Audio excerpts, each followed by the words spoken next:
Hello everyone, welcome to Catalyst Education. നമ്മൾ ഇന്ന് discuss ചെയ്യുന്നത് ഓർഗനൈസിംഗ് എന്ന ചാപ്റ്ററിലെ ഒരു ടോപ്പിക്കാണ്, that is structure of organisation. So ഓർഗനൈസേഷന്റെ സ്ട്രക്ചർ അല്ലെങ്കിൽ ഘടന എന്നൊക്കെ പറയാം. സോ രണ്ട് തരത്തിലുള്ള സ്ട്രക്ചർ ആണ് പറയുന്നത്, ഒന്ന് ഫങ്ഷണൽ സ്ട്രക്ചറും ഒന്ന് ഡിവിഷണൽ സ്ട്രക്ചറും. So what is functional structure? Functional structure means here jobs of similar nature are grouped and are organised as separate departments. എന്താ പറയുന്നത്? അതായത് ഒരേ നാച്ചുറലുള്ള, അതായത് ഒരേ സ്വഭാവമുള്ള ജോലികളെ ഓരോ ഗ്രൂപ്പുകളാക്കി മാറ്റിയും ആ ഗ്രൂപ്പുകളെ സെപ്പറേറ്റ് ഡിപ്പാർട്ട്മെന്റുകളാക്കി മാറ്റുകയും ചെയ്യുന്നതാണ് എന്ത്? ഫങ്ഷണൽ സ്ട്രക്ചർ എന്ന് പറയുന്നത്, അല്ലെ? ഓരോ ഡിപ്പാർട്ട്മെന്റുകളാക്കി മാറ്റും. ഇനി എന്താ പറയുന്നത്? A person will be in charge of each department. ഇത്തരത്തിൽ ഓരോ ഡിപ്പാർട്ട്മെന്റുകളാക്കി മാറ്റിക്കഴിഞ്ഞാൽ ആ ഡിപ്പാർട്ട്മെന്റിനൊക്കെയും ഓരോ വ്യക്തികളെ അല്ലെങ്കിൽ ഓരോ ആളുകളെ നമ്മൾ എന്ത് ചെയ്യുന്നു?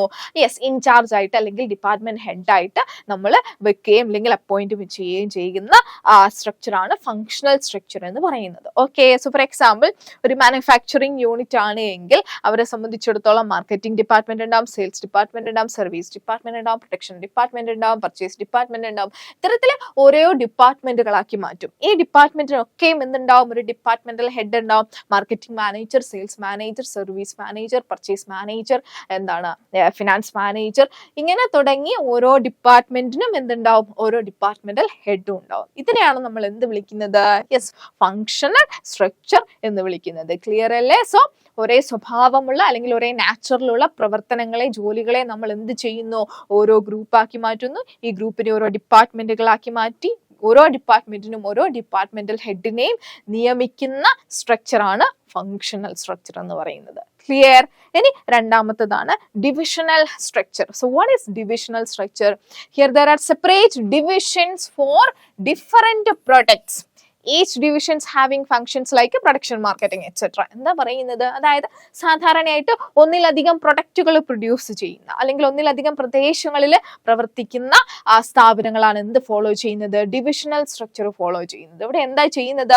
Here there are separate divisions for different products. ഒന്നിലധികം പ്രൊഡക്റ്റുകൾ പ്രൊഡ്യൂസ് ചെയ്യുന്ന ബിസിനസ് ഓർഗനൈസേഷൻസ് ആവുന്ന സമയത്ത് ഓരോ പ്രൊഡക്റ്റിനും ഓരോ ഡിവിഷനാക്കി മാറ്റുന്നു. ഓരോ പ്രൊഡക്റ്റിനെയും ഓരോ ഡിവിഷനാക്കി മാറ്റി ആ ഡിവിഷൻ ഒരു ഹെഡും അതുപോലെ തന്നെ ആ ഡിവിഷന് എന്തും ഉണ്ടായിരിക്കും?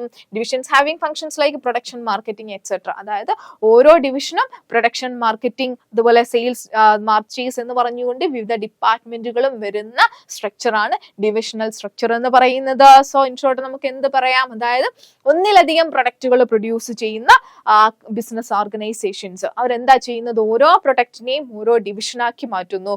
ആ ഡിവിഷന്റെ അണ്ടറിൽ വിവിധ ഡിപ്പാർട്ട്മെന്റുകളും വരുന്ന സ്ട്രക്ചറാണ് ഡിവിഷണൽ സ്ട്രക്ചർ എന്ന് പറയുന്നത്. ഫോർ എക്സാമ്പിൾ ഇവിടെ ഗാർമെന്റ് ഡിവിഷനുണ്ട്, ഫുട്വെയർ ഡിവിഷനുണ്ട്. ഗാർമെന്റ് എന്ന് പറയുന്നത് നമുക്ക് വസ്ത്രമായിട്ട് ബന്ധപ്പെട്ടതാണ്, അല്ലെ? ഫുട്വെയർ ചപ്പലുമായിട്ട് ബന്ധപ്പെട്ടതാണ്. സോ ഗാർമെന്റ് ഡിവിഷനും ഉണ്ട്, നമുക്ക് ഫുട്വെയർ ഡിവിഷനും ഉണ്ട്. സോ ഓരോ പ്രൊഡക്റ്റിനെയും നമ്മൾ ഓരോ ഡിവിഷനാക്കി മാറ്റിയിട്ടുണ്ട്.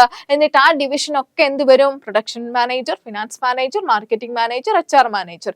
ഈ ഡിവിഷന്റെ അണ്ടറിൽ നമ്മൾ ഓരോ പ്രവർത്തനങ്ങളെയും ഓരോ ഡിപ്പാർട്ട്മെന്റുകളാക്കി മാറ്റും. ഇനി രണ്ടാമത്തെ പ്രൊഡക്റ്റിന്റെ അണ്ടറിലോ അതേപോലെ തന്നെ ഫുട്വെയർ ഡിവിഷന്റെ അണ്ടറിൽ പ്രൊഡക്ഷൻ, ഫിനാൻസ്, മാർക്കറ്റിംഗ്, HR എന്ന് പറഞ്ഞുകൊണ്ട് അവരുടെയും പ്രവർത്തനങ്ങൾ എന്ത് ചെയ്യുന്നു? വിവിധ ഡിപ്പാർട്ട്മെന്റുകളാക്കി മാറ്റിയിട്ടുണ്ട്, അല്ലെ? ഇത്തരത്തിൽ ഓരോ പ്രൊഡക്റ്റുകളെയും നമ്മൾ വിവിധ ഡിവിഷനാക്കി, വിവിധ വിഭാഗങ്ങളാക്കി മാറ്റുകയും ആ വിഭാഗങ്ങളുടെ അണ്ടറിൽ നമ്മൾ വിവിധ ഡിപ്പാർട്ട്മെന്റുകളാക്കി മാറ്റുകയും ചെയ്യുന്ന സ്ട്രക്ചറാണ് ഡിവിഷണൽ സ്ട്രക്ചർ എന്ന് പറയുന്നത്. ക്ലിയർ? സോ രണ്ട് സ്ട്രക്ചറാണ് ഉള്ളത്, ഒന്ന് ഫങ്ഷണൽ സ്ട്രക്ചറും ഒന്ന് ഡിവിഷണൽ സ്ട്രക്ചറും. ഫങ്ഷണൽ സ്ട്രക്ചറിനകത്ത് നമ്മൾ ഒരേ സ്വഭാവമുള്ള പ്രവർത്തനങ്ങളെ നമ്മൾ ഗ്രൂപ്പാക്കി സെപ്പറേറ്റ് ഡിപ്പാർട്ട്മെന്റ് ആക്കി ആ ഡിപ്പാർട്ട്മെന്റിന് ഓരോ ഡിപ്പാർട്ട്മെന്റൽ ഹെഡിനെയും നിയമിക്കുന്ന സ്ട്രക്ചറാണ് ഫങ്ഷണൽ സ്ട്രക്ചർ. ഡിവിഷണൽ സ്ട്രക്ചർ ഒന്നിലധികം ഉൽപ്പന്നങ്ങൾ പ്രൊഡ്യൂസ് ചെയ്യുന്ന സ്ഥാപനങ്ങൾ ഓരോ പ്രൊഡക്റ്റിനെയും ഓരോ ഡിവിഷനാക്കി മാറ്റി ആ ഡിവിഷന്റെ അണ്ടറിൽ ഉള്ള പ്രവർത്തനങ്ങളെ വിവിധ ഡിപ്പാർട്ട്മെന്റുകളാക്കി മാറ്റുകയും ചെയ്യുന്ന സ്ട്രക്ചറാണ് ഡിവിഷണൽ സ്ട്രക്ചർ എന്ന് പറയുന്നത്. ക്ലിയർ? സോ ഇതാണ് സ്ട്രക്ചർ ഓഫ് ഓർഗനൈസേഷനിൽ നമുക്ക് ഡിസ്കസ് ചെയ്യാനുള്ളത്. സോ നമ്മൾക്ക് ക്ലിയർ ആയിട്ടുണ്ടെന്ന് വിചാരിക്കുന്നു. അടുത്ത ക്ലാസ്സിൽ മറ്റൊരു ടോപ്പിക്കുമായിട്ട് കാണാം.